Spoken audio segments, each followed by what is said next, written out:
बिहारी लाल की जय। प्रभु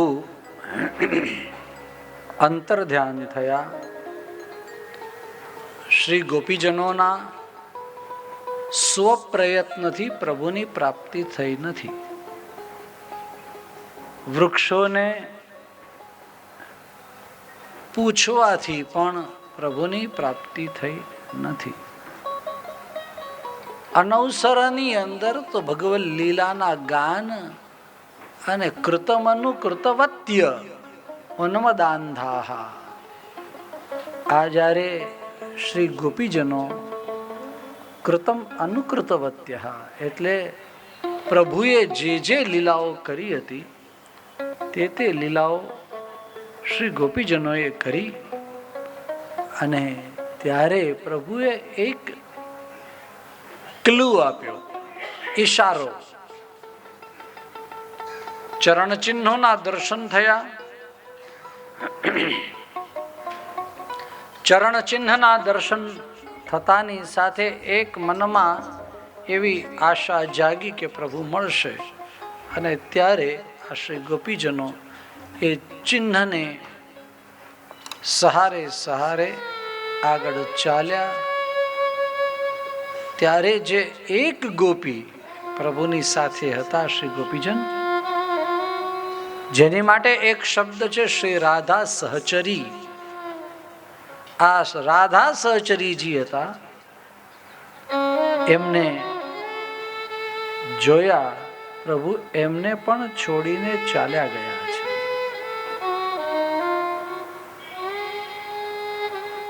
પરિસ્થિતિ એવી બની જ્યારે કે એમણે એમ કહ્યું કે મારાથી પણ હવે ચલાતું નથી. ન પારયે હમ ચલિતુમ નયમામ યત્ર તે મનઃ. આમ જ્યારે કહ્યું અને ત્યારે પ્રભુએ એમ કહ્યું કે ભલે, એમ કે મને ઉપાડી લો. તો પ્રભુ કે ભલે. ઝાડની વૃક્ષની ડાળી એમ લટકાવી અને એમ કહ્યું કે લે હવે ખભે આવી જાઓ. આ લટકાવી લટકાળો લટકન તો ક્યાં છટકી ગયો ખબર નહીં પડી.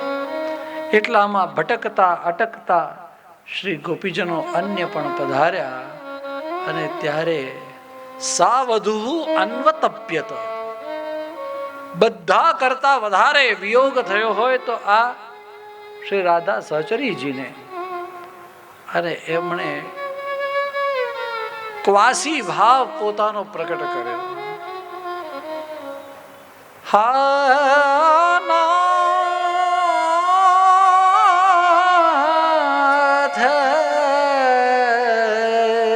રમણ પ્રેષ્ઠ ક્વાસી ક્વાસી મહાભુજ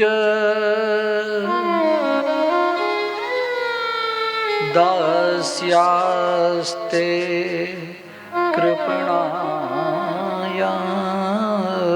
મે સખે દર્શય સન્નિધિમ.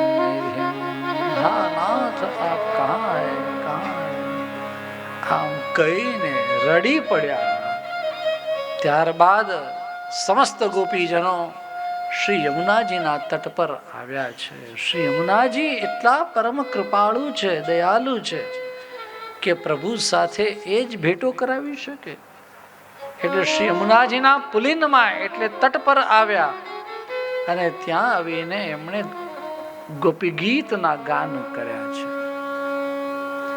ખૂબ જ ઉત્તમ પ્રકારનું આ ગીત છે.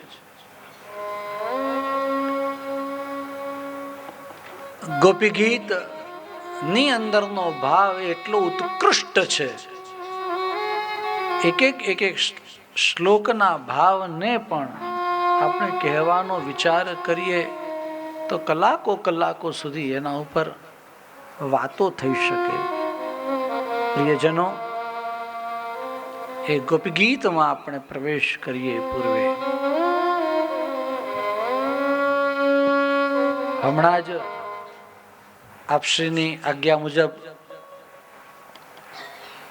અહીંયા પધારેલા બે વિદ્વાનો અમારા શ્રી શૈલેષભાઈ અને શ્રી સમીરભાઈ, એમના આપશ્રીના હસ્તે આશીર્વાદાત્મક ઉપરણા એમને પ્રાપ્ત થયા. એ તમારા સુરત અડાજણમાં જ સોહમ પરિવાર એક છે, એના સંચાલકો અને એમનું ઘણું બધું બીજું બધું પણ સોશિયલ કામ બધું ચાલતું હોય છે. આ એટલા માટે અહીંયા એમને બોલાવ્યા કે ખરેખર આ જે દિવસોમાં હું અહીંયા આપ સૌની સામે અને આપશ્રીના ચરણોમાં મને બેસવા મળ્યું છે એનું કારણ એ આપ બંને જણા છો. એવું થયું કે ગયા ફેબ્રુઆરી મહિનામાં જ્યારે પ્રસ્તાવ હતો, આપણે ત્યાં પ્રસ્તાવ હતો, એ સમય દરમિયાન મારે સુરત આવવાનું હતું. એના લગભગ 3-4 મહિના પહેલાં અમારી એવી વાત થઈ ગઈ હતી કે અધિક માસમાં રામકથાનું આયોજન અયોધ્યા કરવાનું છે. પણ 3-4 મહિના પછી મારે અહીંયા આવવાનું હતું, એટલે ફેબ્રુઆરીમાં પ્રસ્તાવના સમયે. એના આગળ પાછળના દિવસોની અંદર જ ત્યારે આ બંને ભાઈઓ મને મળવા આવ્યા ગયા ફેબ્રુઆરીમાં, અને મને કહે કે આપણે આ રીતે બધું ફાઇનલ કરવાનું છે, તમારી તારીખ. હવે અધિક મહિનાની તારીખ આપવાની ને એટલે મને બહુ જ તકલીફ થઈ જાય, કારણ કે કોને બને ત્યાં સુધી મારો એવો પ્રયત્ન હોય કે કોઈ સ્વમાર્ગીય આપણું કોઈ આયોજન હોય તો વધારે સારું. પણ છતાંય મને એમ હતું કે કદાચ આપણું આયોજન હોય તો પ્રથમમાં હોય, એટલે મેં બીજું વીક મેં એમને આપ્યું હતું. એટલે આ દિવસો જે 23 થી 30ના છે એ અયોધ્યામાં કથા માટે ત્યારે અમે નક્કી કર્યું હતું. પછી ભગવદ ઈચ્છા એવી કંઈક હશે કે અયોધ્યાની પણ સુરતમાં જ રામકથા થાય, ત્યાં રામકથાનું જ આયોજન હતું બહુ પહેલેથી. અને એ રામકથા પછી અહીંયા કરવાનો સંયોગ થયો. અને ઇન બિટવીન એકવાર મારે અહીંયા સુરત માર્ચ મહિનામાં આવવાનું થયેલું ગયા હમણાં, અને ત્યારે આપશ્રીની આજ્ઞા થઈ. એ પહેલાં પણ આપશ્રીનું મને ફોન દ્વારા આજ્ઞા મને થઈ હતી કે શાસ્ત્રીજી આપે કથા માટે અહીં આવવાનું છે. પણ એ સમયે મેં મારી અસમર્થતા પ્રકટ કરી. મેં કહ્યું કે આ બધા જ દિવસો મારા પરિપૂર્ણ થઈ ગયા છે, મારે તો ક્યાંય આમથી આમ થાય એમ નથી એમ. અને સૌથી છેલ્લી કથા મેં કડોદમાં આપી દીધેલી. પહેલેથી ખબર હોત તો બંનેને ભેગું કરી દે તો મારે અપડાઉન ન થાત. અહીંથી પાછું મુંબઈ જવાનું, પરમ દિવસથી આજે ત્યાં મુંબઈમાં કથા કરવાની, પાછું ત્યાંથી આવીને મારે કડોદમાં કરવાની. એટલે સૌથી છેલ્લી કડોદમાં આપી દીધેલી, એટલે બધું પેક હતું. પરંતુ મારી ઉપર કંઈક અનુગ્રહ, પરમ અનુગ્રહ શ્રી બાલકૃષ્ણલાલજીનો, શ્રી યદુનાથજી મહાપ્રભુજીનો અને તદવંશજ આપ શ્રી મહારાજશ્રી ઉભય મહારાજશ્રીનો મારી ઉપર અનુગ્રહ કે પ્રેમ, કે જેના લીધે ફરી પાછી આપણે માર્કંડેય પૂજા સમયે મારે આવવાનું થયું. અને ત્યારે આપશ્રી આજ્ઞા કરી. મેં કહ્યું જે મારાથી કંઈ થાય એમ નથી. થોડાક દિવસો આગળ ચાલ્યા અને આ બંને ભાઈઓનો મને કહ્યું કે આપણે સુરતની અંદર બધું ફાઇનલ બધું થઈ ગયું છે, આ જગ્યાએ આમ તેમ ફલાણું. અને ત્યારે મેં કહ્યું કે આપણે સુરતમાં તો રામકથા જ કરવાની છે ને. તો આ બંને ભાઈઓ મને કે હા એમ જ. મેં કીધું રામકથા છે એ તો આપણે ગમે ત્યારે થાય ને, આ પુરુષોત્તમનો માસ છે તો મને પુરુષોત્તમની કથા કરવા માટે થોડો મુક્ત કરો. અને એમણે ઉદાર ભાવ રાખી આ બંને ભાઈઓએ, અને મને કહ્યું કે ભલે શાસ્ત્રીજી તમે જેમ કહો એમ આપણે કરશું. અને એમણે મને મુક્ત કરી, નહીં તો હું વચને બંધાયો હતો મારે એમને. અને પહેલેથી આ એક જ નિયમ, જ્યારથી આ ક્ષેત્રમાં છું, કોઈએ પણ બહુ નાનામાં નાના વ્યક્તિએ પણ મને એમ કહ્યું કે આપણે કથા કરવાની છે, એટલે હા. જેણે પહેલાં મને કહ્યું એને ત્યાં હા. પછી આપણે આમ તેમ થાય ને પછી એ મુક્ત કરે તો આ તો આમનું તો બહુ મોટું મોટું આયોજનો. સોહમ પરિવારે પહેલાં પૂજ્ય ભૂપેન્દ્રભાઈ પંડ્યાની પણ અહીંયા 2 કથાઓ થઈ છે. હરદ્વારની અંદર પણ તમે આયોજન મોટું કરાવેલું ને એમ બધું બહુ બધા એમના મોટા મોટા બધા કાર્યક્રમો હોય. પણ મેં ખાલી આટલી એક વાત કરી અને એમને બહુ ઉદારતા દાખવી મેં કહ્યું કે એકવાર તો આપ અહીંયા આવો અને મહારાષ્ટ્રના આશીર્વાદ આપ ગ્રહણ કરો તો આપણું આગળનું જે રામકથાનું કાર્ય છે એ વધારે સારામાં સારી રીતે થશે. આમ મેં એમને કહ્યું. બંને ભાઈઓ અહીંયા આવ્યા. પુનઃ અહીંથી પણ આપ સૌનું અભિવાદન કરું છું. આપની સમિતિના જે લોકો છે એ સૌને પણ અમારી પ્રસન્નતા કહેજો ને વ્યક્તિગત રૂપે મારા તરફથી એમને થેન્ક યુ કહેજો. એમ ધન્યવાદ. આપ અનુકૂળતા હોય ત્યાં સુધી આપ બિરાજો અને પછી આપણે જ્યારે પ્રયાણ કરવું ત્યારે કરી શકો છો. શ્રી ગોવર્ધનનાથ કી જય. જો આ કૃતજ્ઞતા છે એ જો હું ન પ્રકટ કરું તો મને જરા અંદર ખટકે રાખે, એટલે મેં કૃતજ્ઞતાનો ભાવ પ્રકટ કર્યો. શ્રી ગોપીજનોએ જે ગાયું છે ગોપી ગીત એની વાત કરતા હતા. 19 શ્લોકો છે.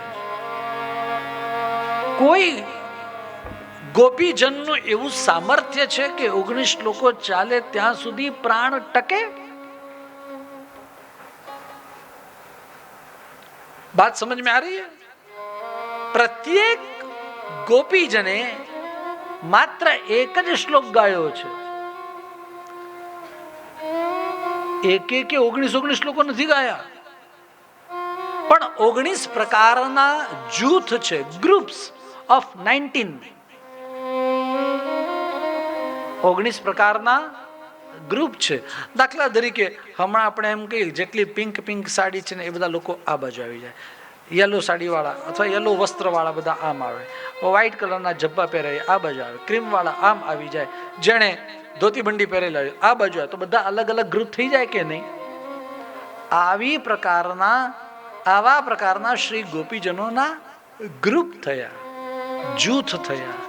આ દરેક જૂથે માત્ર એક જ શ્લોક ગાયો અને પ્રત્યેક શ્લોક પછી ઇતિ ગોપ્ય પ્રગાયંત્ય, પ્રત્યેક શ્લોક પછી ઇતિ ગોપ્ય પ્રગાયંત્ય, ઇતિ ગોપ્ય પ્રગાયંત્ય, ઇતિ ગોપ્ય પ્રગાયંત્ય, પ્રલપંત્યશ્ચ ચિત્રદા.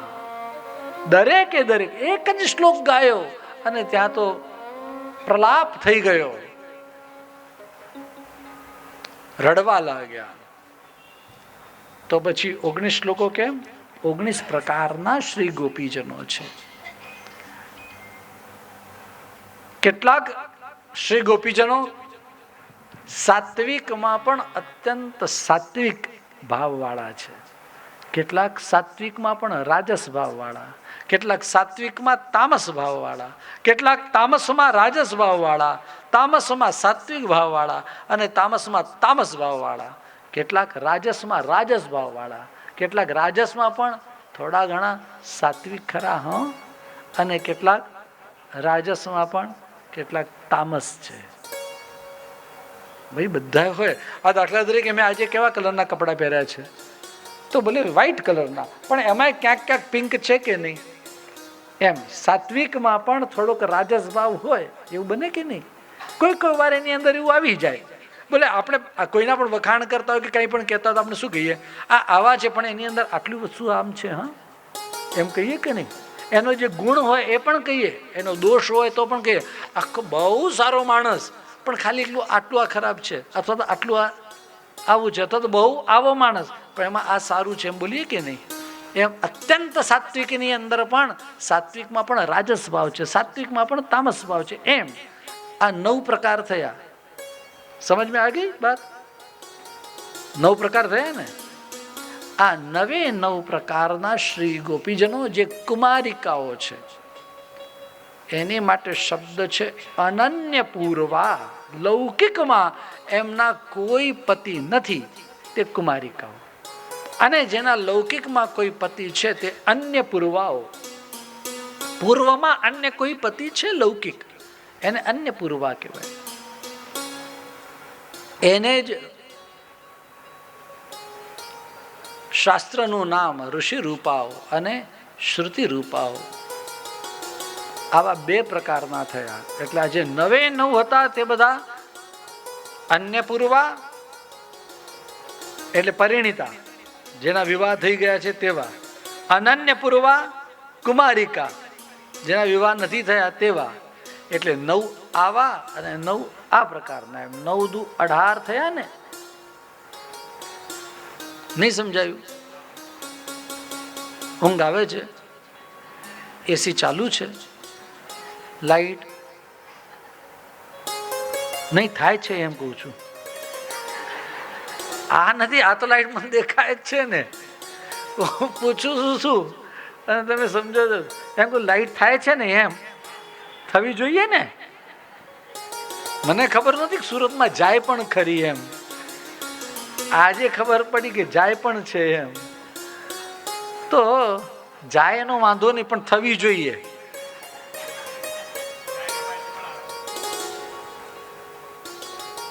જાય ને આવે એનો કાંઈ વાંધો નહીં, થાય છે એમ. જે વાત કરી સમજાય છે? સાત્વિક સાત્વિક સાત્વિક રાજસ સાત્વિક તામસ, એ રીતે રાજસના પણ 3 અને તામસના પણ 3 પ્રકાર, એમ 9 પ્રકારના શ્રી ગોપીજનો જેના વિવાહ થઈ ગયા છે તેવા અન્ય પૂર્વાઓ, અને જેના વિવાહ નથી થયા એવા પાછા બીજા 9 અનન્ય પૂર્વાઓ, એમ થયા કે નહીં?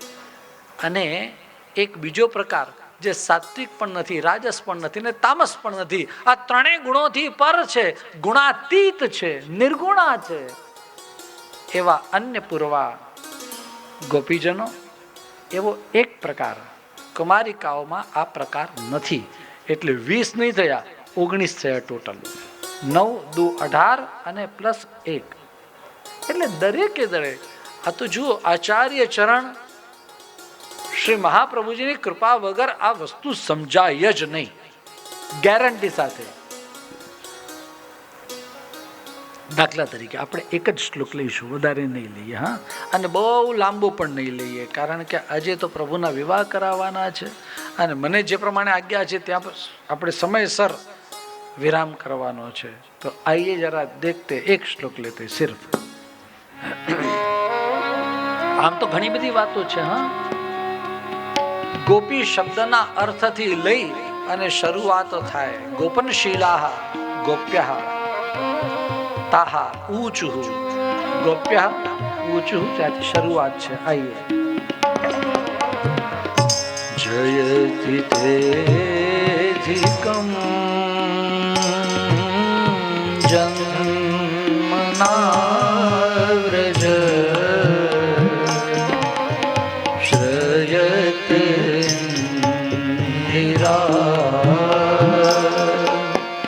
શાશ્વત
બોલો,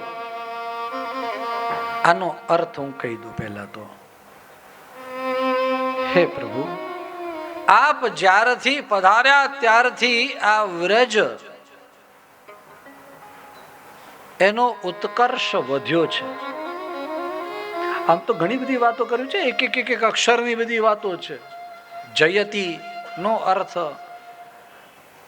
અધિકમ, જયતી નો અર્થ તે જન્મના વ્રજ અધિકમ જયતી નો અર્થ.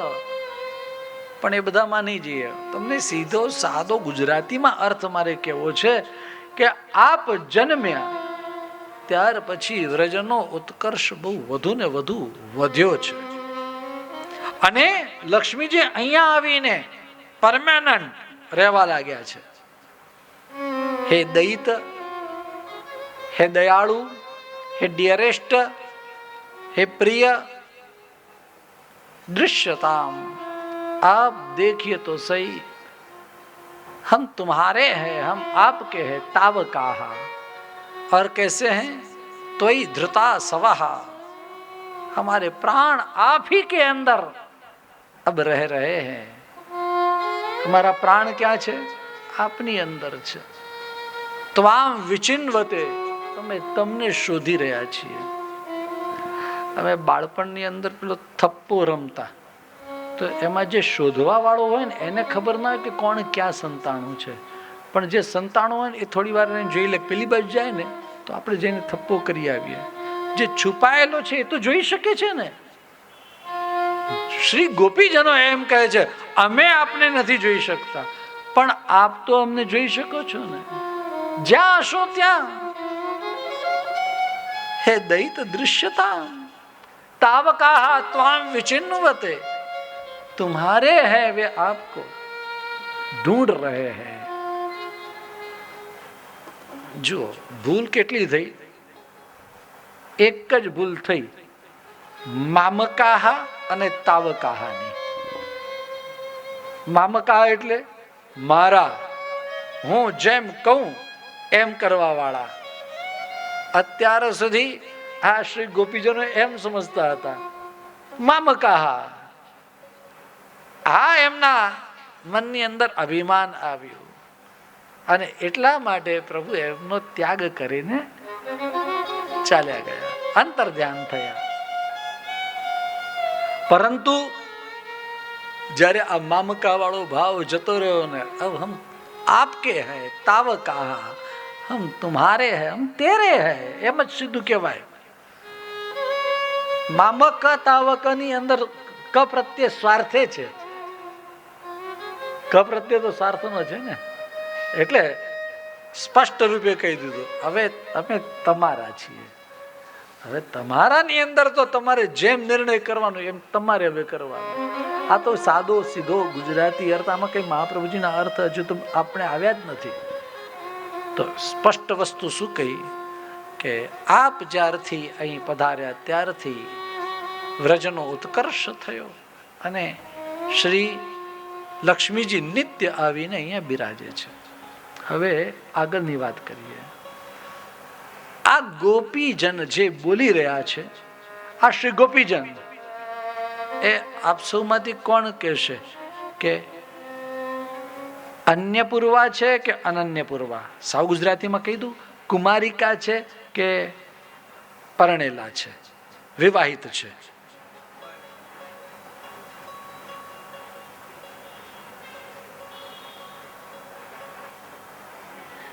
કોઈ બોલે છે? હું શોધી રહ્યો છું. કોઈનો હાથ કદાચ ઊંચો થાય, મન ન દેખાતું હોય.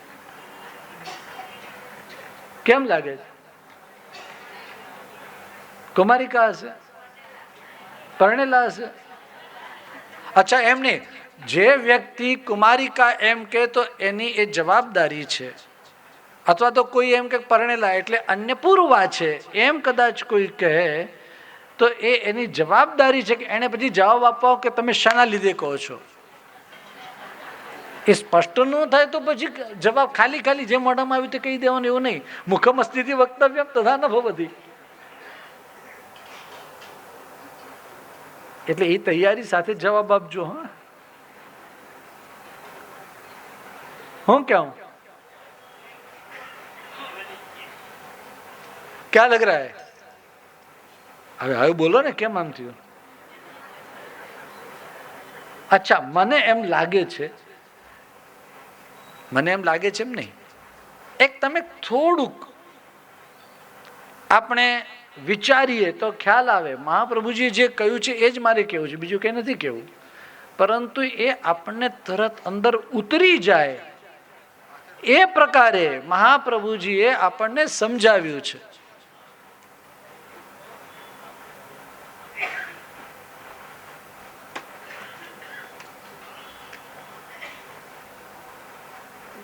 એ બાદનું ચાલુ રાખો, ફૂલ રાખો.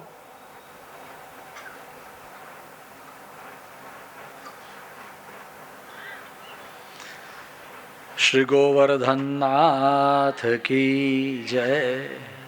હવે એક વાત કરું, આ શ્રી ગોપીજન એ કેવા છે એની વાત કરેલું. એમાં એમ કહ્યું કે પ્રભુ આપ પધાર્યા ત્યારથી વ્રજનો ઉત્કર્ષ થયો છે.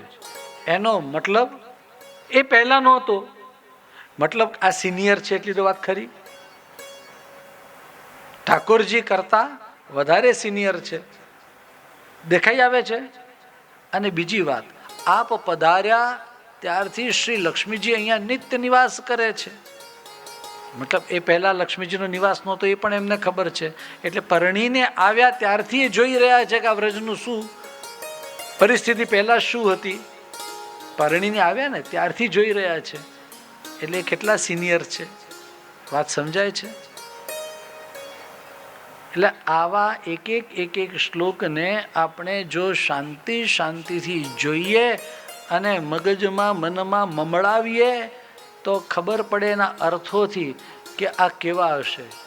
કોઈ જગ્યાએ તો અત્યંત તામસ ભાવવાળા શ્રી ગોપીજન એમ કહે કે પ્રભુ આપ કપટી છો.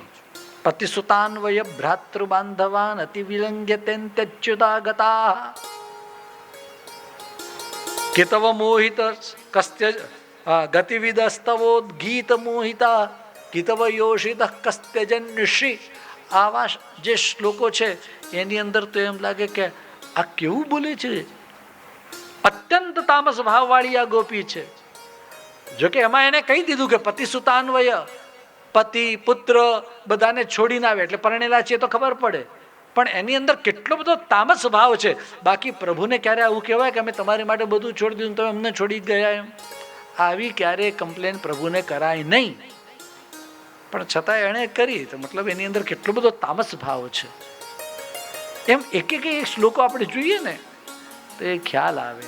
આ તો જસ્ટ થોડું ઇન્ટ્રોડક્શન છે ગોપી ગીતનું. અચ્છા, કોઈ એવા શ્લોક જેની અંદર એમ કહ્યું કે હે નાથ નખલુ ગોપિકાનંદનો ભવાન. આપ શ્રી નંદ બાબા અને યશોદાજીના નંદન નથી અથવા તો પુત્ર નથી તો કોણ છો?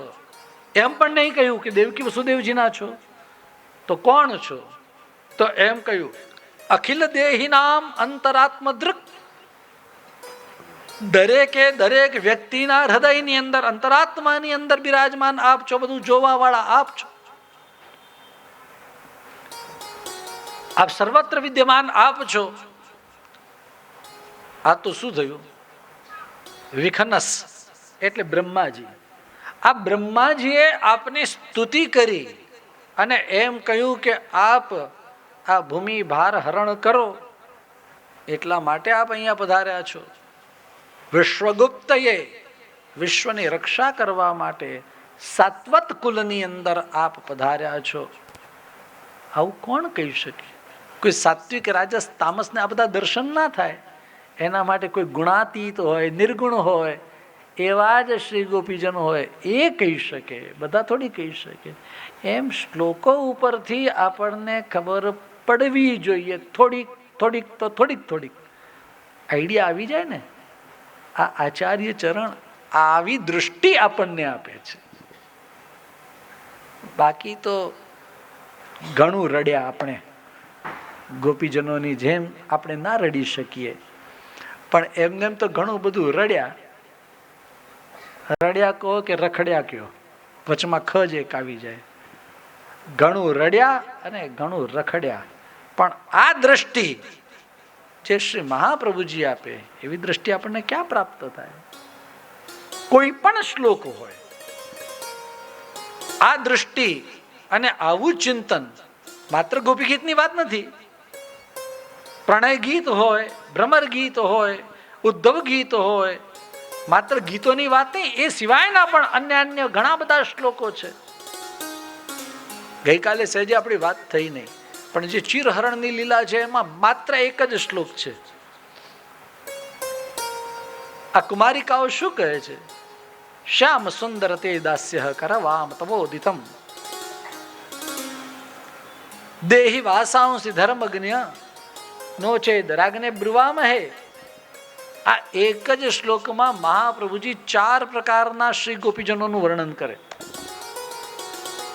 4 ચરણ છે. પહેલું ચરણ, શ્યામ સુંદર તે દાસ્ય, અમે તમારી દાસી છીએ. બોલો આવું કોણ કે? સાત્વિક કે, રાજસ કે, તામસ કહે કે નિર્ગુણા કે? નિર્ગુણા છે. આ ગુણાતીત છે. એને પ્રભુની સાથે કોઈ ઝઘડો નથી, કાંઈ નથી. એ જેમ કે એમ, પણ ખાલી એક જ વાત, શ્યામ સુંદર તે દાસ્ય. પછી સાત્વિક પ્રકારની જે ગોપીઓ એટલે જે શ્રી ગોપીજનો છે એ શું કહે? करवाम तवोदितम, आप जो कहेंगे वो करने के लिए हम तैयार है. ये सात्विक. પણ રાજસ હોય ને એ થોડીક આમ એમ કહે. રાજસ શું કે? દેહી વાસાંસી ધર્મજ્ઞ, તમે ધર્મ જાણો છો ને તો અમારા વસ્ત્ર પાછા આપો. આ લડવાનું કામ છે ને એ રાજસી સ્વભાવ વાળામાં હોય, પણ ટંટો કરવાનું કામ લડવાથી આગળની વસ્તુ છે. ગમે ત્યારે ટંટો કરવાનું કામ એ તામસી છે. એટલે કે નોચેદ રાગને બ્રુવામહે. આ અતિ તામસ ભાવ વાળા છે. એ કે તારી કમ્પ્લેન કરશું, રાજાને જઈને વાત કરશું. ઠાકોરજી શું કે? જાઓ, નથી આપવા વસ્ત્ર તો મારા હાથમાં, ક્યાં જશો? પણ આ એક શ્લોક છે એની અંદર પણ 4 ભાવ એ આચાર્ય ચરણ વગર બીજું કોણ પ્રકટ કરી શકે? અર્થમ તસ્ય વિવેચિતુમ નહીં વિભુર વિશ્વાનરાદ વાક્પતે. આપણે આ કારિકા જોઈ હતી કે આવા અર્થ આપણને બીજે ક્યાં મળે? આ શ્રી સુબોધિનીજીના રસપાન એટલા માટે જ કરવાના. તો પ્રિયજનો, શ્રીમદ ભાગવતજીની અંદર આ વાત એ મહાપ્રભુજી સિવાય બીજું કોઈ પ્રકટ ના કરી શકે. અને ત્યારે અનેક પ્રકારે આ શ્રી ગોપીજનોએ રુદન કર્યું. ઇતિ ગોપ્ય પ્રગાયંત્ય પ્રલપંત્ય પ્રલાપ કર્યો. રુરુદુ સુસ્વરમ, જોર જોરથી રડી. જોર જોરથી રડવું એટલે શું? શરમ મૂકીને. એ તો ઘણી વાર શું થાય, માણસ ઘરમાં રડતું હોય પણ કોઈ ડિંગ ડોંગ બેલ વાગે ને એટલે તરત આમાં મોઢું બધું સારું, કોઈને ખબર ના પડી છે કે આપણા ઘરમાં શું ચાલે છે એમ. પણ જ્યારે કોઈ પણ પ્રકારની લાજ શરમ રહેતી ને પછી એ ઘરમાંની ચોક ઉપર જઈને રડે.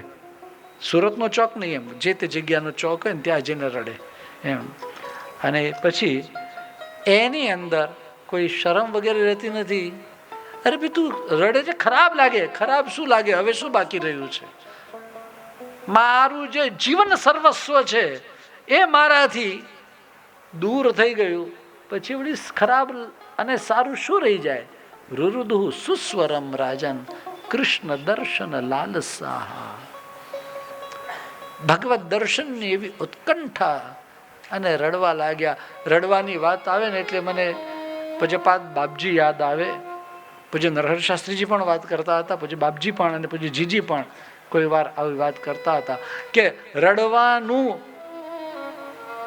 કોના જીવનમાં નથી આવ્યું? કોણ એવું છે કે જે રડ્યો નથી? દરેકે દરેક વ્યક્તિ રડ્યા. જન્મ્યા ત્યારે રડ્યા, ન રડ્યા તો ડોક્ટરે પરાણે રડાવ્યા. હા, નહીં તો ના ચાલે. રડાવે, પરાણે રડાવે એમ. એનાથી આગળ મોટા થયા એટલે ભૂખ, મોટા થયા શું, તરત જ ભૂખ લાગી એટલે રડ્યા. પાછું કંઈક કપડું પલાળ્યું કે બગડ્યું એટલે પાછા રડ્યા. પારણામાં સુવા માટે કે ન સુવા માટે પણ આપણે રડ્યા. રમવા માટે, ખિલોના માટે, સ્કૂલમાં જવા માટે કે ના જવા માટે, ટ્રીપમાં પિકનિકમાં જવા માટે કે ના જવા માટે એનાથી મોટા થયા. અને કંઈ હાયર એજ્યુકેશન માટે, પછી આગળ જતા ડિગ્રી માટે, પછી કોઈ દેતું નહોતું એટલે દીકરી માટે, કોઈકની મળે નહીં તો કેમ આપણું ચાલે એમ. એટલે કોઈ વાર ઘર માટે કે કોઈ વાર વર માટે આપણે રડતા જ રહ્યા છીએ. પહેલા લગ્ન નહોતા થયા એટલે રડ્યા.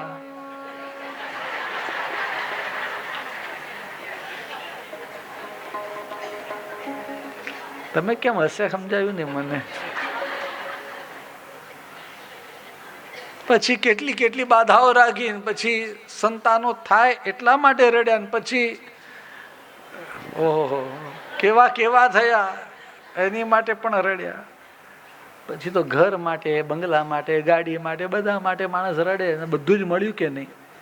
પણ કોઈ દિવસ મનમાં એવો ભાવ આવે કે મને પ્રભુ ક્યારે મળશે.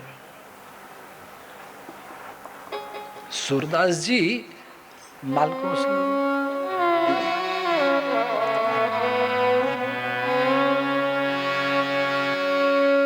ખંડિતાના પદમાં કેવું સુંદર એક મને પદ મને બહુ ગમે.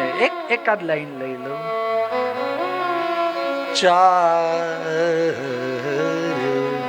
ચાર જામ બીત મોહે ઘડી ભર કલ નહીં વાહી પે पधारो कान जाके बस परे हो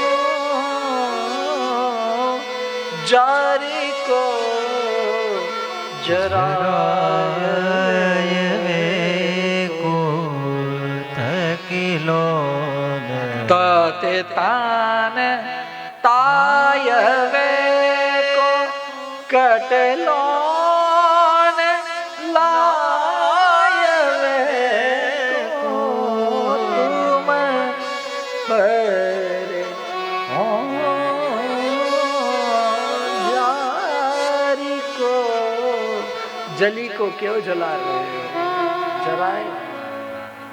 चार जाम बीते मोहे प्रभु वगर એક ઘડી ભર કળ નહીં.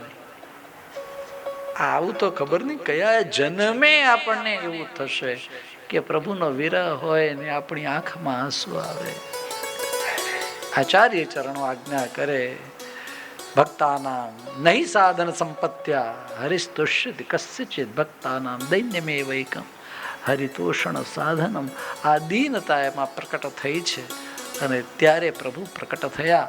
પરસ્પરના થોડાક સંવાદો વગેરે થયા કે આપ કેવા છો, ઉપકાર ઉપર ઉપકારી ઉપર ઉપકાર કરવા વાળા છો વગેરે વગેરે બધા પ્રશ્નો પૂછાયા છે કે આપ માતા પિતા જેવા છો, આપ કેવા છો, આ બધું પ્રશ્ન કરે. પ્રભુએ કહ્યું આ બધાથી અલગ છું. અને પછી તો જે કૃપા કરી અને રાસ થયો. શ્રી દયારામભાઈના શબ્દો. રાસ નહીં મહારાસ થયો છે. આઈએ વાગે તાલ ને કરતાલ સંગ તાળી, કોઈ તંબુરો ને કોઈ મૃદંગ વાળી. વાગે તાલ ને કરતાલ સંગ તાળી, કોઈ તંબુરો ને કોઈ મૃદંગ વાળી. વાગે તાલ ને કરતાલ સંગ તાળી, કોઈ તંબુરો ને કોઈ મૃદંગ વાળી. દયારામભાઈ નું છે.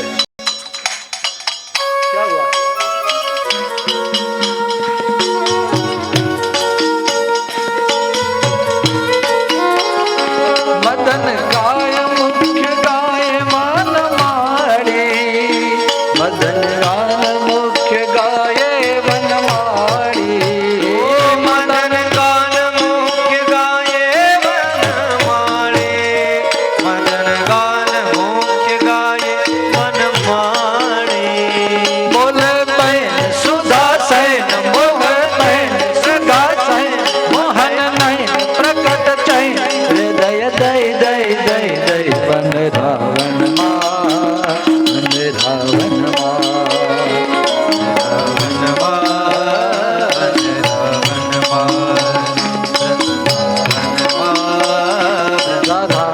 કૃષ્ણ રમે રાસ ગોપી લઈ લઈ લઈ લઈ બીજું કઈ નહીં કઈ નહીં વન રાવણમાં વન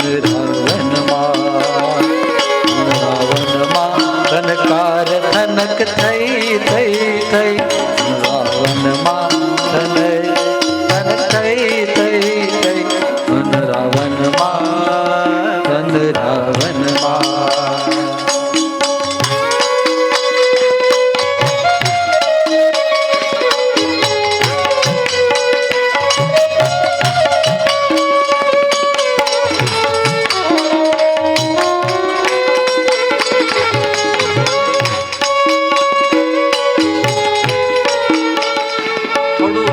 થઈને નાચવાનું ને એ બધું જે છે ને આપણે વિલાસ વખત માટે રાખી મૂકીએ એટલે તમારો સમય વધારે ન જાય એટલા માટે ન વિલાસનો છે ને હા કાર્યક્રમ તે માટે રાખી મૂકીએ છીએ હા હજુ એકાદ અંતરો લઈ લઈએ મુકુટ માઈ રૂપ દીઠું રાધાએ મનમાં માનની વિમાસણ થાય મુકુટ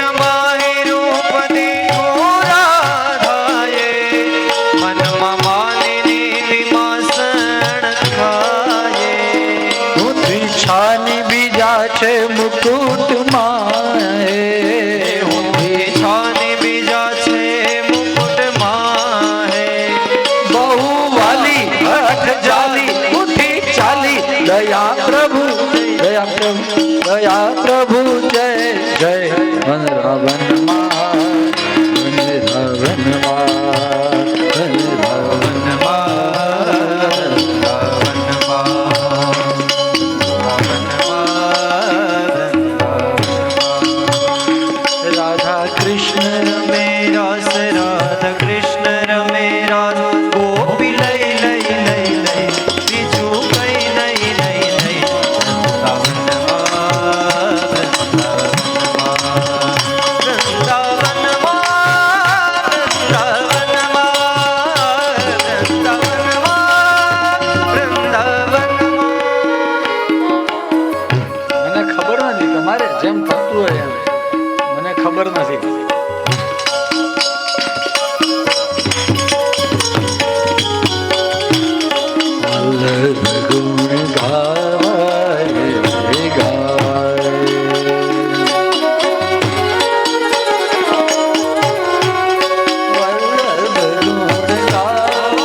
प्यारे की जय।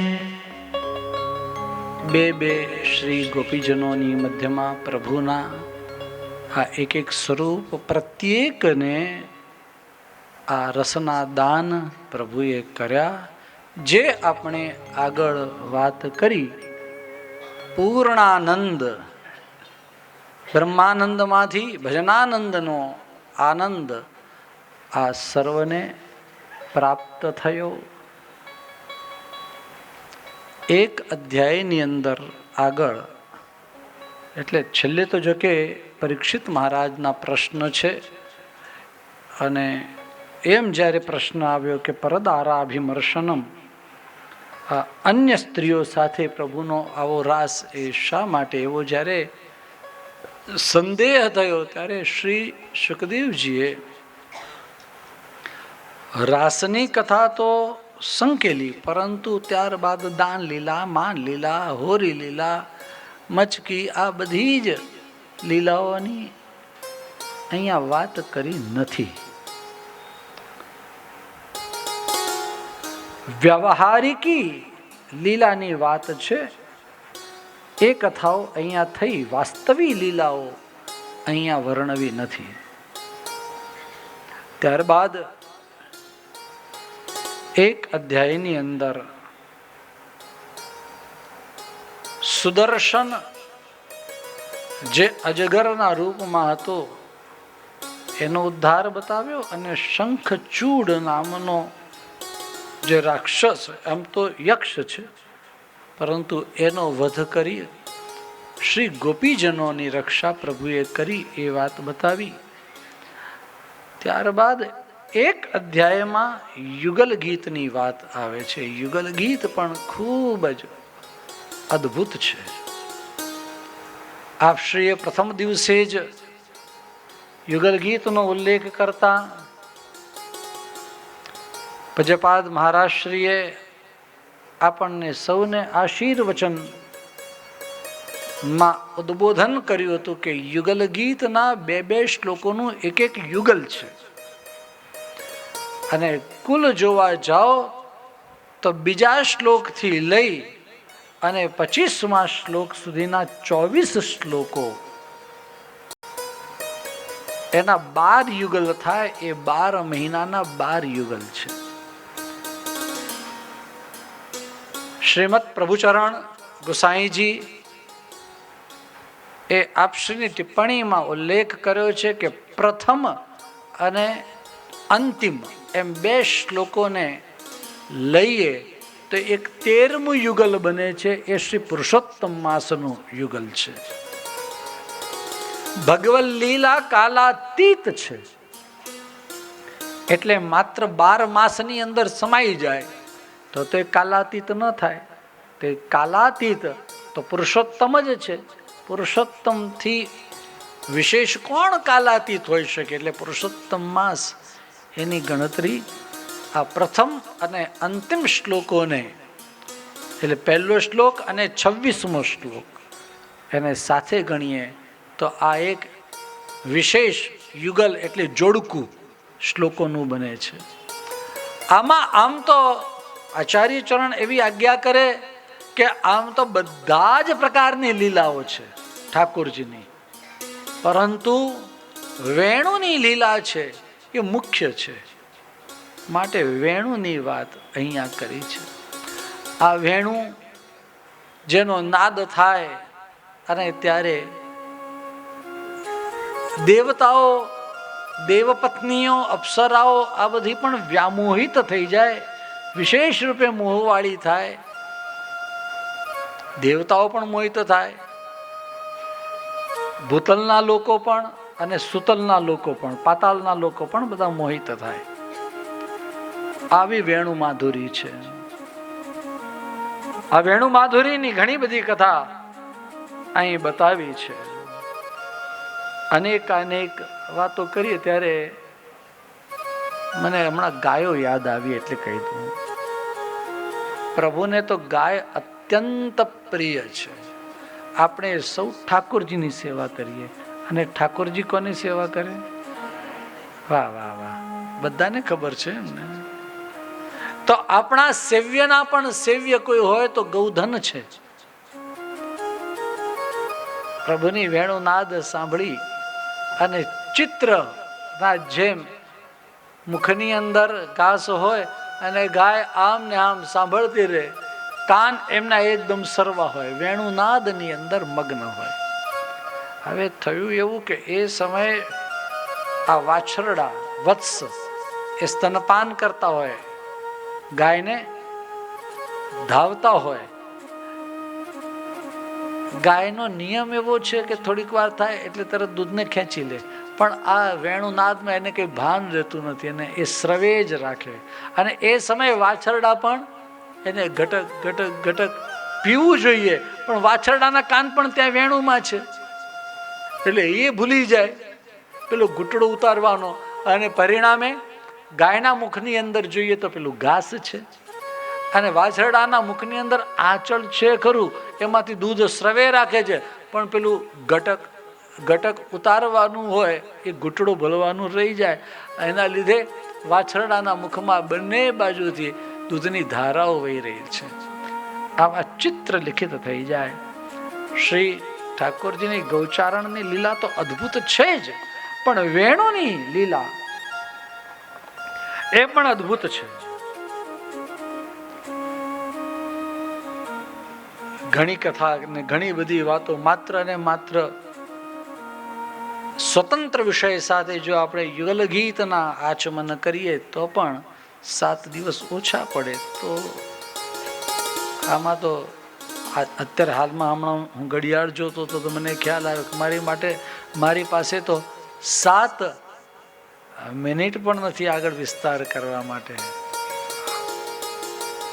પ્રિયજનો, એક વાત બરોબર ધ્યાનમાં રાખો. મારા મનમાં આજે વાત આવી એનું કારણ કહી દઉં. એમ ભાઈ આવો ને, બેસો.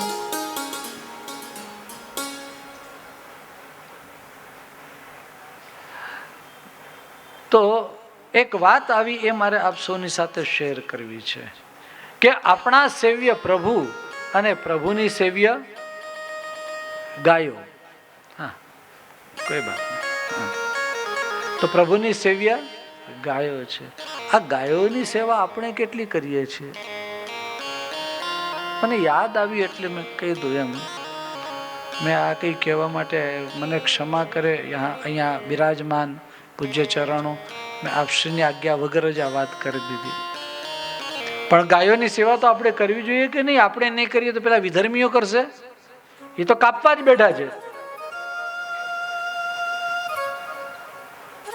એટલે આપણે કરવી જોઈએ એમ નહીં, આપણી ફરજ છે. જ્યાં સુધી અચ્છા, એક બીજો આઈડિયા છે કે દરેક વૈષ્ણવે કે દરેક હિન્દુએ, સનાતનીએ પોતાના ઘરના આંગણામાં ગાય બાંધવાની. ગેરેજ તો રાખવા માટે જગ્યા છે, ગાય તો ગાડી રાખવા માટે ગેરેજ છે, ગાય માટે જગ્યા નથી. રાખી શકો એમ હો તો એ કરો, અને નથી કરી શકતા તો જે રાખે છે એમાં આપણી સેવા કંઈક કરો. હું તો અનેક વાર કહું, આ તો અત્યારે હાલમાં હવે એટલું બહુ મોટું દ્રવ્ય રહ્યું જ નથી, પણ યાદ રાખો કે આપણે ગૌ સેવા નહીં કરીએ તો સનાતન ધર્મ નહીં ટકે. કંસને જ્યારે એમ લાગ્યું કે મારો કાળ બીજે ક્યાંય વિચરણ કરી રહ્યો છે, ત્યારે એણે નક્કી કર્યું કે ભાઈ જો આ સનાતન ધર્મને મટાવવો હોય તો એક તો બ્રાહ્મણો છે, મારો એમને. જુઓ, આ એના મૂળિયામાં છે. વિપ્રાહા વેદાહા અને ગાવહા. વિપ્રા વેદાશ્ચ ગાવશ્ચ. બ્રાહ્મણો, વેદોના પુસ્તકો, ગ્રંથો જ્યાં જ્યાં મળે ત્યાં ત્યાં એને બાળી નાખો. આવું કર્યું છે. નાલંદા તક્ષશિલાની લાઇબ્રેરી 6 મહિનાઓ સુધી સળગતી રહી. આ તો કંઈક આ ચોટલી વાળાઓને આવડતા હતા મંત્રો, એ બધા થોડાક બહાર રહ્યા, બાકી ગ્રંથો તો બધા બાળી નાખ્યા. વિપ્રાહા ગાવશ્ચ, વેદાહા ગાવશ્ચ, ક્રતવહા યજ્ઞો આ બધા પ્રભુના અંગો છે. હરેશ તનુ હું આમ કહેલું છે. એટલે જો આપણે સનાતનની રક્ષા કરવી હશે તો ગાયની રક્ષા કોને કરવાની? આપણે જ કરવાની. તો જે લોકો પોતાના ઘરમાં ગાય બાંધતા હોય એના માટે આમાંનું કાંઈ મારે કહેવાનું નથી. જે નથી બાંધતા એ લોકો માટેનું આ નિવેદન છે કે આપણે શું કરવું. ઉઠીને તૈયાર થઈને આપણા મુખની અંદર જલ કે ચાનું ટીપું જાય કે કંઈ પણ જાય એ પહેલાં ગાયને યાદ કરો અને ગોભ્યઃ નમઃ એમ બોલવાનું. કાંઈ નહીં કહું, ગુજરાતીમાં કહેવાનું ગૌ માતાને વંદન, આટલું ખાલી કહેવાનું. આટલું કહી અને ખિસ્સામાંથી એક નોટ કાઢીને એક ઘડામાં મૂકી દેવાની. એક ડબ્બું રાખો, એક ઘડો રાખો, એક કંઈ પણ નાનો પોટ રાખો. ગાયો માટે એ પહેલા મૂકવાનું અને પછી ચા પીવાની અથવા તો જલ સવારનું જે કંઈ તમે લેતા હો તે. તો પહેલા ગાય માતા અને પછી આપણે. નહીં તો આપણે નહીં ટકીએ, યાદ રાખજો. 100% યાદ રાખો. એવા બ્રહ્મા એવા કોઈ રહેતા નહીં કે સનાતન તો અનાદિકાળથી ચાલ્યો આવે છે. હમણાં જ થોડી વાર પહેલા એટલે આજે નહીં, થોડા દિવસ પહેલા હું મેપ જોતો હતો તો પેલી બાજુ મંગોલિયા સુધી આપણો ભારત વર્ષ હતો અને આ બાજુ અફઘાનથી પણ આગળ આપણી બોર્ડરો હતી. ગાંધારથી તો ગાંધારી આવ્યા હતા, કંદહારથી. અને ધીરે ધીરે ધીરે ધીરે ભારત વર્ષ કેટલો નાનો થતો જાય છે. ચારે બાજુથી આક્રમણ થઈ રહ્યું છે. તો ગાયોની ફરજ આપણી છે. આપણે નહીં પાળીએ તો જે પાળે છે આવી કોઈ વ્યવસ્થા હોવી જોઈએ. અને એવી વ્યવસ્થા અહીંયા છે. આપણે કંઈ કહેવું છે? થોડા બહાર અહીંયા ઉપર આવીને બોલો કલ્પેશભાઈ. તો આ નહીં ઉપર આવો, મને દેખાય જરા, અમારા આ કેમેરા વાળા ભાઈને દેખાય એમ. અહીં મારી બાજુમાં આ શાસ્ત્રીજી જ્યારે ગાયની વાત કરે છે તો એમને ગઈકાલે આપણી ગૌશાળામાં 11,000 રૂપિયાનું ડોનેશન એમને પોતે આપેલું છે. એટલે આપણે મેં તાલીઓના ગડગડાટથી વધાવી લઈએ આપણે. મારે નહોતું કહેવું. મારે તો એટલા માટે કાલે નંદ મહોત્સવ થયો તો નંદ બાબાએ 2 લાખ ગાયો આપી. હવે એક ગાય આજે સારામાંની લેવા માટે જઈએ તો 1,00,000-1.5 લાખ રૂપિયાની એક થાય. આપણે 2 લાખ ગાયો કયા જન્મે આપી શકીશું? તો કંઈ એક ટોકન. અને એ તો ગૌશાલાને. આપણે કોઈની ઉપર ઉપકાર નથી કરતા. ઉપકાર કરીએ છીએ ક્યાંય? હવે મારે આટલું કહેવું હોય તો પહેલાં મારે આચરણમાં તો મૂકવું જોઈએ ને. મારે કંઈક તો એટલે મેં તો કાંઈ નથી આપ્યું. તો બ્રાહ્મણનો દીકરો આમ કહીને આમ તમારી આગળ ઊભો છું. તમે બધા એવા છો જે રોજ આમ કરવા વાળા છો તો તમે ગાયોને વધારે આપી શકશો. અને યાદ રાખો, ગાયોને આપી ગાયો ઉપર ઉપકાર નથી કરતા. આપણું એવું સામર્થ્ય નથી કે આપણે કોઈને ગૌદાન કરી શકીએ. જેની અંદર તાકાત હોય મને કહે મારે લેવી છે એક જ ગાય, વધારે નહીં. જે મને ગાય આપી શકે એવું હોય એની પાસેથી એક ગાય લેવી છે. પણ મને ખબર છે એ કોઈની તાકાત નથી કે આપી શકે. એ આપણું નહીં, આપમાંથી કોઈનું કદાચ હોય તો ખબર નહીં. પણ ગૌદાનનો નિયમ એવો છે કે તમે એક ગાય આપો એટલે વાછરડા વાળી આપવાની, પછી એને રાખવા માટે જગ્યા આપવાની. મુંબઈની અંદર હું તમને ભાવ કહી દઈશ કે કેટલી જગ્યાનો કેટલો ભાવ હોય એમ, પ્લોટનો. મુંબઈનો પ્લોટ કેટલાનો હોય. જગ્યા આપવાની, શેડ કરી આપવાનો, ઉપર પંખો, એના જળની વ્યવસ્થા, ઓછામાં ઓછું 12 મહિનાનું ઘાસ, અને એને સાચવવા માટે ગોવાળ, એનો પગાર તમારે આપવાનો. ખાલી દૂધ આવે એ અમારા ઠાકોરજીને આવે. પછી તમે એમ કહો કે નહીં તો પછી તમે અમને ગાય આપીને પછી કે હવે તમે સેવા કરી રાખજો, પછી કથા કોણ કરે? તમારે ત્યાં પછી મારે કથા કરવા આવવાનું કે તે ગાયને સ્નાન કરાવવાનું ને નિરણ ધરવાનું ને એ જ બધું કરવાનું. એટલે ગાય ગૌનું દાન કરવું એ આપણું સામર્થ્ય સૌનું નથી. પણ તમે એક વાત સમજો કે કદાચ આપણે રોજના 50 રૂપિયા, હું તો કહું 10 રૂપિયા તો આપણે મૂકી શકીએ ને. છોકરાઓ ક્યાં વાપરી નાખે ખબર નથી પડતી. રોજના ખાલી 10 રૂપિયા આપણે મૂકીએ તો 360 દિવસના 3,600 રૂપિયા થાય. એમ લાગે કે નહીં, પ્રભુએ તો મને આપ્યું છે, તમે 5,000 આપવા હોય તો કંઈ બહુ મોટી વાત નથી. તમે તો દર મહિને આપી શકો. આજે તો એટલા બધા લોકોના ખર્ચા થઈ ગયા છે, 2-4 વાર પીઝા ખાઈ આવે. મને આશ્ચર્ય થયું. હમણાં મેં સાંભળ્યું, મને કોઈએ કહ્યું કે 700, 800, 1,000 રૂપિયાના પીઝા થાય. મેં કહ્યું યાર, આટલું બધું મોંઘું હોય પીઝો? એમાં તો હું શિખર બળ્યું છે, અને એ પણ બળેલો હોય. હું એમ કહું શું બળ્યું છે, તો પેલા કે નીચેનું બળ્યું છે. મેં કીધું પીઝામાં વળી શું બળ્યું છે? ગુજરાતીમાં એમ કે ને કે એમાં વળી શું બળ્યું છે? કે એનું નીચેનું બળ્યું છે, એટલે એમ કડક હોય એમ, એટલે એના ભાવ વધારે એમ. મેં કીધું પીઝા તો છોકરાઓ ક્યાં કેટલા રૂપિયા વાપરી નાખે. અને ગૌ માતાની સેવા, મેં બહુ સુંદર, હું હમણાં આવતો હતો મુંબઈથી, અને રાત્રિ બહુ મોડી થઈ ગઈ, બહુ જ અમને ટ્રાફિક નડ્યો, બહુ જ ટ્રાફિક નડ્યો. તો રાત્રે 1-1:30 વાગે અમે પછી ડહાણું રોકાયા એક આશ્રમમાં. અમારા મિત્ર છે, એક સંત છે, એમના આશ્રમમાં અમે રોકાયા. ત્યાં ગાયોની સેવા છે. સવારના પહોરમાં એમણે મને આશ્રમને બધું બતાવ્યું, અને ત્યાં એક બહુ મહત્વની વાત મને જોવા મળી. એમાં ખાલી એમ કહ્યું હતું 1 કિલો ઘાસના 7 રૂપિયા, અને એક સ્કેનર મૂકેલું હતું. મને થયું વાહ સરસ. મેં કીધું કોઈ 7 રૂપિયા આપે? એટલે એ સ્વામીજી મને કે શાસ્ત્રીજી કોઈ 7 રૂપિયા ના આપે, પણ આટલું જોયું તો એને ખબર પડે હું તો 700 આપી શકું એમ છું, અને હું તો 7,000 આપી શકું એમ છું. અને એમ કરીને લોકો ગમે એટલું બધું આપે, પણ કોઈને એમ ના થાય કે ભાઈ હું તો કાંઈ નથી, હું 7,000 રૂપિયા લખીને આપું તો લોકો બધા પાછા જતા રહે. એના કરતાં 7 રૂપિયા રાખ્યા તો કોઈ એમ કે હું 7 રૂપિયા તો આપી શકું એમ છું. એમ આપણાથી જે થાય તે કરવું.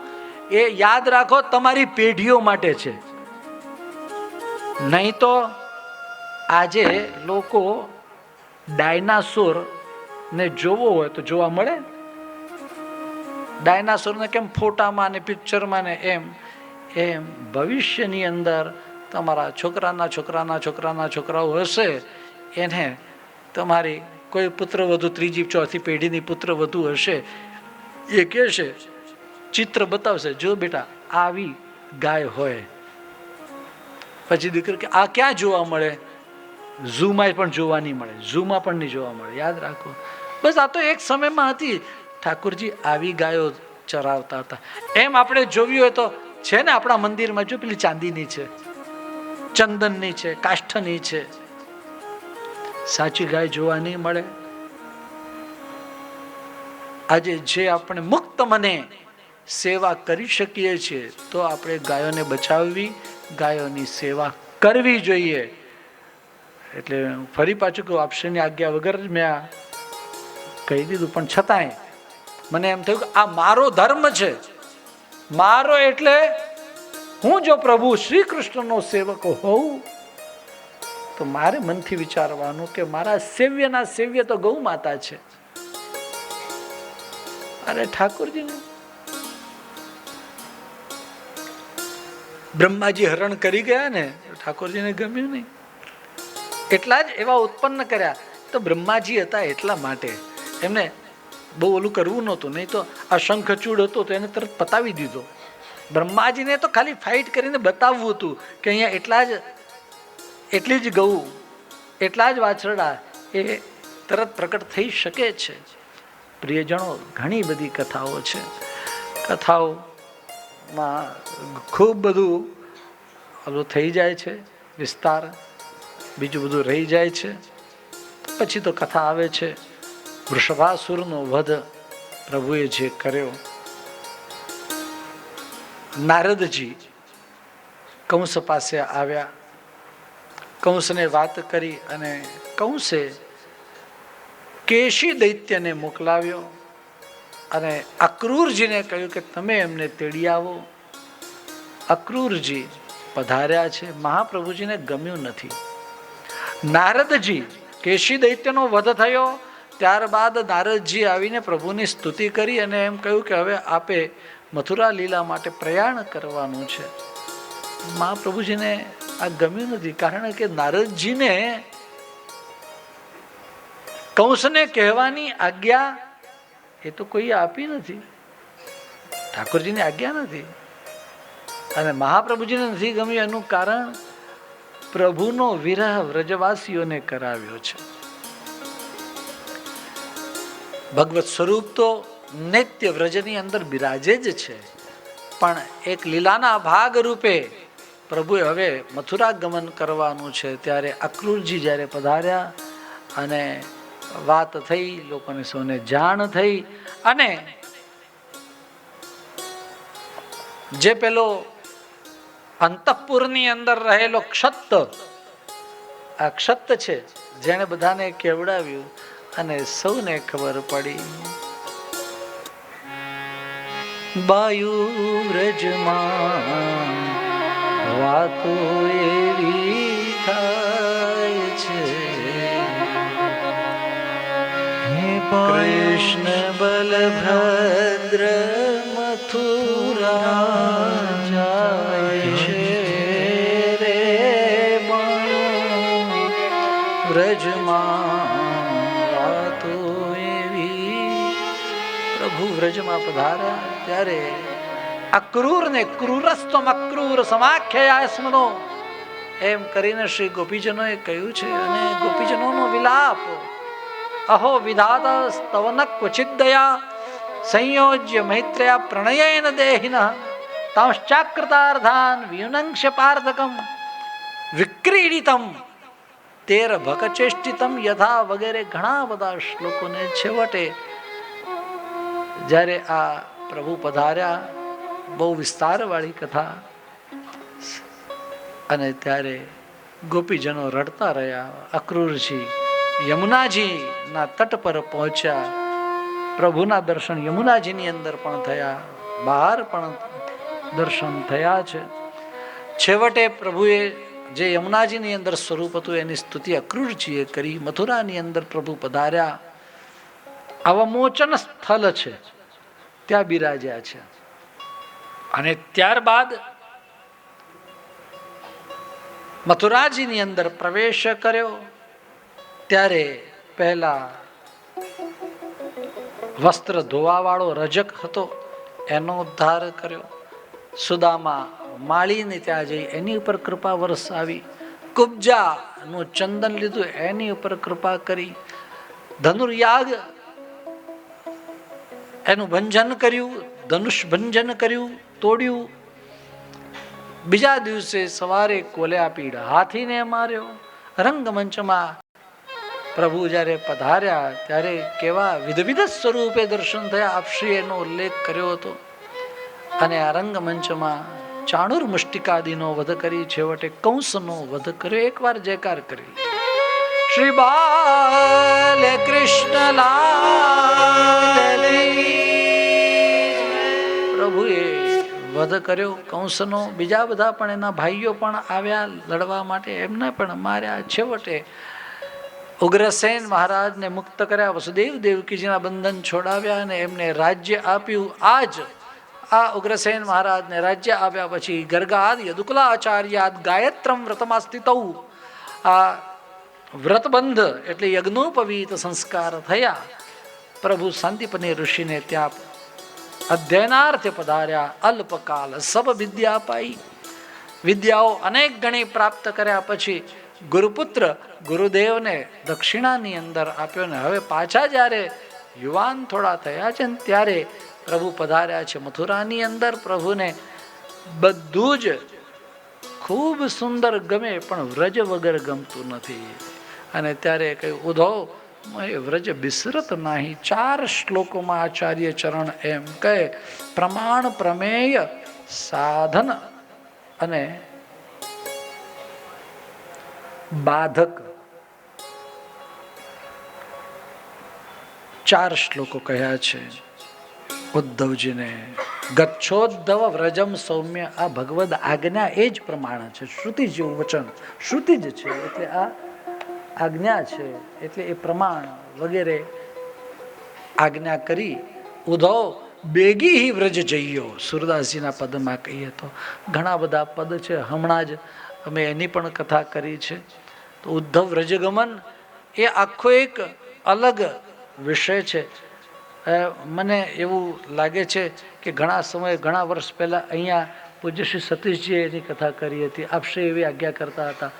3-4 દિવસ પહેલા, હા, ભ્રમર ગીતની કથા થઈ હતી. હા, અને જે પ્રભુની ચિઠ્ઠી લઈને ઉદ્ધવજી આવ્યા છે, આ પાતી ઉદ્ધવ જે પત્ર લઈને આવ્યા, અને સુરદાસજીના કેટલા સુંદર સુંદર પદ છે. એમાં કહ્યું, વ્રજમે પાતી પઢન ન આવે, કોઈને કોને વાંચતા આવડે છે અહીંયા તો. અને એ જોઈને એમ કે ઓહ, હવે તો એને લખતા આવડી ગયું, અહીંયા તો ક્યાં એટલું આવડતું હતું, અહીંયા તો ગાયો ચરાવતો હતો. એમ શ્રી ગોપીજનો આવા બધા ભાવ, એમાં બહુ સુંદર સુંદર બધા ભાવ છે. નંદદાસજીના પણ બહુ સુંદર ભાવ, અનેક અનેક. પરમાનંદદાસજી તો એમ કહે કે ગોપી પ્રેમની ધજા, પ્રેમ કી ધજા હૈ, એવા સુંદર ભાવો. અંતે ભ્રમર ગીતની વાત કરી, અને ઉદ્ધવજી ની માટે એક વાત આવી. સુરદાસજી એમ કે ઊધો સીધો ભયો, અને એમણે શું કહ્યું, આસા મહો ચરણ રેણુ જુષામ, આસા મહો ચરણ રેણુ જુષામ, હમ શ્યામ વૃંદાવને કિમપી ગુલ્મ લતૌષધિ નામ. હું કાં તો ગુલ્મ બનું, લતા બનું, કે ઔષધિ બનું. લતા હોય ને એટલે વેલો, આ વેલો જમીન ઉપર જ હોય, એ કઈ ઊંચું આમ વૃક્ષની જેમ ઊભું ન થાય, નીચે જમીન ઉપર પથરાયેલો હોય.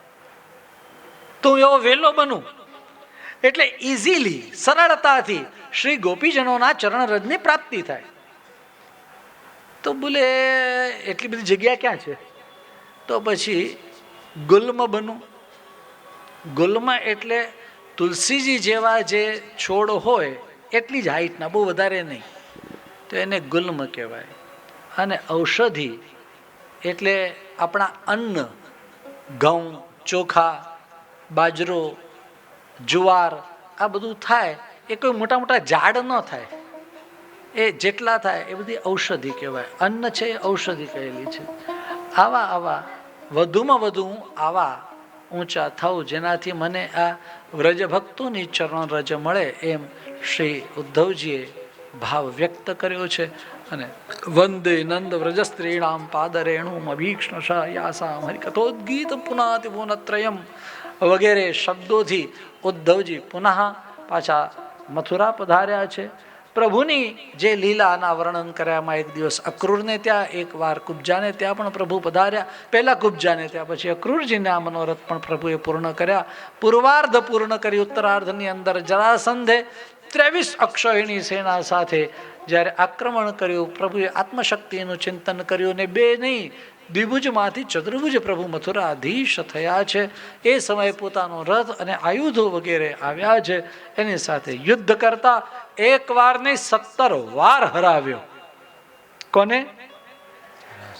આ ખબર નહીં, એટલા માટે ગુજરાતીમાં 17 વાળો શબ્દ આવી ગયો છે. કાંઈ પણ હોય ને 17 વાર આવું, તો એમ બધા લોકો કે 17 વાર.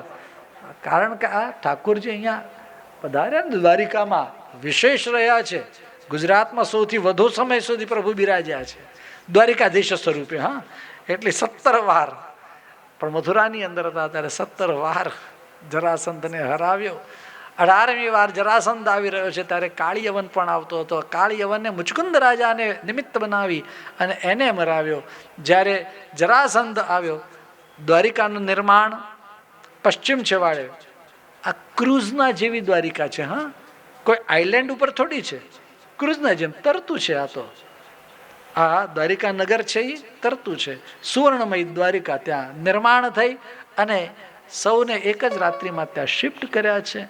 18મી વાર આવતા જરાસંધને જીતાડવા માટે, કારણ કે શિવ બ્રાહ્મણ વાક્યાપ્ત આચાર્ય ચરણ આવી આજ્ઞા કરે છે કે આ બ્રાહ્મણોનું વચન ખોટું ના પડે, એટલા માટે આ વખતે જરાસંધને જીતાડવો જરૂરી હતો.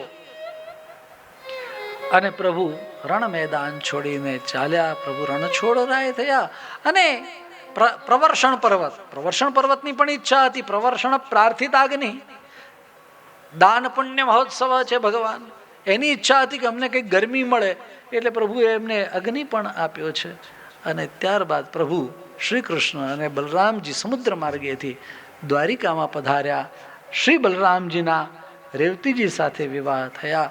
અને જ્યારે કૌંડિન્યપુરથી ભીષ્મક સુતા રૂકમિણીજીનો 7 શ્લોક વાળો, જેમાં 7 ભક્તિ છે, એટલે આ ભક્તિપત્ર છે. હા, કેટલાક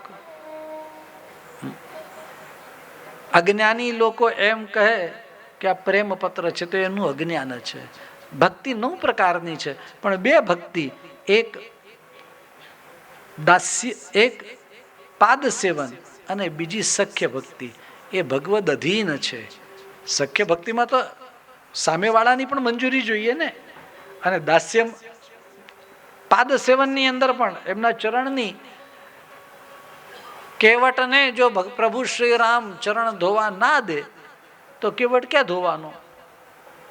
એમ ચરણ સેવાની અંદર પણ સામેવાળાની મંજૂરી જરૂરી છે. એટલે આ 2 શ્લોક નથી કયા, એ 2 શ્લોક પ્રભુએ પૂર્ણ કર્યા. પ્રભુ સ્વયં પહોંચ્યા. રૂકમિણીજી ભવાનીના મંદિરે વંદન કરીને પધાર્યા. એનો પણ શ્લોક છે, એમાં અનન્યતા બહુ સુંદર બતાવી છે. એમાં નમસ્યે ત્વાંબિકે ભીક્ષણમ સ્વસંતાન યુતામ શિવામ, એમ કહ્યું કે આપને પ્રણામ. કુળદેવી છે અમારા, એટલે આપને પ્રણામ તો કરવા જ જોઈએ. પણ અનન્યતા કેવી? ભૂયાત પતિર્મે ભગવાન, મારા પતિ કોણ બને? ભગવાન બને. અને એના માટેનું અનુમોદન આપ આપો નહીં, કૃષ્ણસ્તદ અનુમોદતા. ભૂયાત પતિર્મે ભગવાન કૃષ્ણસ્તદ અનુમોદતામ. આ રીતની અનન્યતા બતાવી. પ્રભુ આવી અને એમને લઈને ચાલ્યા. બહુ મોટું યુદ્ધ થયું. જરાસંધ, શિશુપાલ અને રૂકમૈયાના સૈન્યને ભગવાને હરાવ્યું. અને જ્યારે દ્વારિકામાં પધાર્યા, શ્રી દેવકી માતા એમ કે એમને લગ્ન કર્યા વગર ઘરમાં અવાય? કોઈ એમ કહે કે અમે કોર્ટમાં સહી કરીને આવ્યા છીએ, એકબીજાને હાર પહેરાવીને આવ્યા છીએ, ચાલે કે નહીં? બોલે નહીં ચાલે. વિધિવત વિવાહ થવા જોઈએ. જ્યાં સુધી વૈદિક મંત્રથી અને અગ્નિની સાક્ષીએ બ્રાહ્મણોના મંત્રથી વિવાહ થતા નથી, ત્યાં સુધી એ વિવાહ નથી. બરોબર ધ્યાનમાં રહે. બોલે તો પછી આપણે લગ્ન કરવા તો જોઈએ. દ્વારિકા? બોલે નહીં. સૌથી પહેલા ડેસ્ટિનેશન વેડિંગ સમુદ્રના કિનારે માધવપુરમાં, એકદમ સામે દરિયો ઉછળતો છે. માધવપુરની અંદર પ્રભુના વિવાહ થયા છે શ્રી રૂકમિણીજી સાથે. આ રૂકમિણી મંગલની કથા બહુ સુંદર રીતે ત્યાં સંપન્ન થઈ. એક વાર આપણે જયકાર કરી લઈએ. શ્રી દ્વારિકાધીશ કી